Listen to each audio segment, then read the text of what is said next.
Courtesy ng boxing scene mga lods, hindi pa daw sinasarado ni Nonito Donaire ang pintuan sa posibleng laban kay Sunny Edwards pagkatapos nilang nagsagutan sa social media nung unang parte ng taon. Maski itong dalawang boksingero ay nahiwalay ng dalawang weight classes. Huling lumaban si Donaire noong July 29, 2023.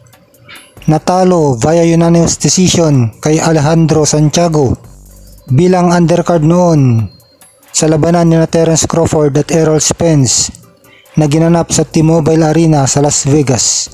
Si Sunny Edwards may record na 21 wins, 1 loss, may kasamang 4 knockout, ay bukas para labanan si Donaire pagkatapos siyang pahintuin ni Jesse Bam Rodriguez noong December at bumalik siya para talunin si Adrian Coriel noong June.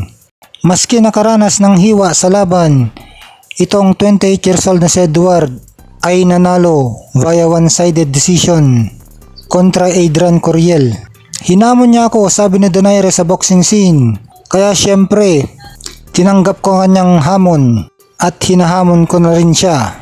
Kinokall out ko rin ang kanyang promoter na si Eddie Hearn para paghanapin ang laban. Pero hindi pa ako nakakarinig ng balita kila Eddie Hearn, ayon kay Donaire. Sabi naman ni Sunny Edwards sa Boxing King Media na si Nonito Donaire ay kayang-kaya niyang talunin 100%. Hindi daw naman niya pinipilit si Donaire na bumaba ng timbang sa flyweight kasi matagal na itong hindi lumalaban sa flyweight. Nung 25 years old pa lang daw siya. Kung tingin daw ng mga tao ay pera lang ang kanyang habol, sabi ni Edwards hindi daw. Gusto daw niya ang laban kay Donaire dahil malaking laban ito. Biggest event. Si Donaire, edad 41 years old, ay bukas daw para labanan si Sunny Edwards. Kung payag daw si Sunny Edwards na lumaban sa kanya, ay nandyan lang daw siya sa tabi. Matagal nang hindi lumalaban sa flyweight si Donaire.